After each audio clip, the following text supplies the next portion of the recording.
O Parque Forestal de Combarros a Mieira comprende actuacións encamiñadas á recuperación e posta en valor dos montes da contorna. Mantendo o uso que ten o monte, que non é un uso forestal, hai diferentes usos como a caza e demais, pois compatibilizalo tamén co aproveitamento por parte dos veciños dese espacio que moitas veces está ou degradado ou é pouco coñecido, non? E que mellor maneira que poñelo en valor, pois aproveitando o seu o patrimonio que temos no monte, aproveitando todas esas rutas turísticas que ademais nos van a permitir que agora todas esas actividades que viñamos facendo un pouco dirixindo andaina, rutas en bicicleta, pois que agora poidan estar debidamente organizadas, debidamente sinalizadas e que poida servir como un reclamo turístico. En primeiro lugar, adecuarase o tramo do Camiño de Santiago que atravesa a zona e completarase a sinalización e información.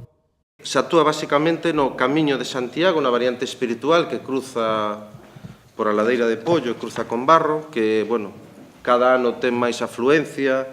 O parque contará con rutas de sendeirismo sinalizadas nas que se instalarán paneis informativos nos puntos de interese patrimoniais, paisaxísticos e ambientais. 4 pequenas sendas circulares conformarán unha ruta perimetral de 10 km, con entradas por Combarro e Arem. Creamos sendas, creamos unha serie de itinerarios con diferentes dificultades, con diferentes paneles se indican cales son estas rutas, hai puntos, hitos cada certa distancia que marcan cal é o percorrido e demais. Actuarase tamén nas estacións arqueolóxicas xa presentes no ámbito do parque. Instalaránse pasarelas arredor dos petróglifos para facilitar a súa visita sen danalos. Os miradoiros existentes serán recuperados e crearase un novo observatorio da paisaxe no alto do Monte Redondo, que permitirá ao visitante coñecer a xeografía da contorna.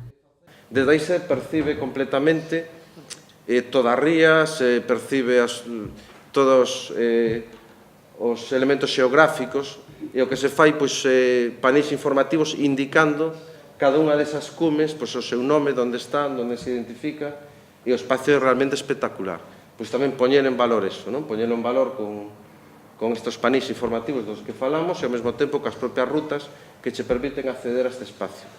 Tamén se mellorarán as franxas de protección contra os incendios, mediante a plantación de especies frondosas e a roza e mantemento nunha distancia de 10 a 15 metros á beira das pistas principais, por onde discorrerán boa parte das rutas de sendeirismo. Plantaránse igualmente frondosas na encanada do Sabarín, nunha superficie de 13 hectáreas. Actualmente, esta zona está invadida de acacia, por tanto, tamén se procede a eliminar esas especies para poñer en valor estes espacios que teñen certo interés paisaxístico e ao mesmo tempo darlle continuidade a estas rutas xa existentes polas rutas que vamos a configurar as novas rutas que se configuran no monte. Por último, recuperarase a área recreativa da Armadilla, que deixou de empregarse pola prohibición de realizar asados ao aire libre. A nova normativa da Consellería de Medio Rural permite a utilización de asadeiros cunhas determinadas normas, polo que se rehabilitará o espazo. O proxecto conta cun orzamento total de 320.000 euros, que se investirán en 4 anualidades. As intervencións poderían comezar no verán do 2019.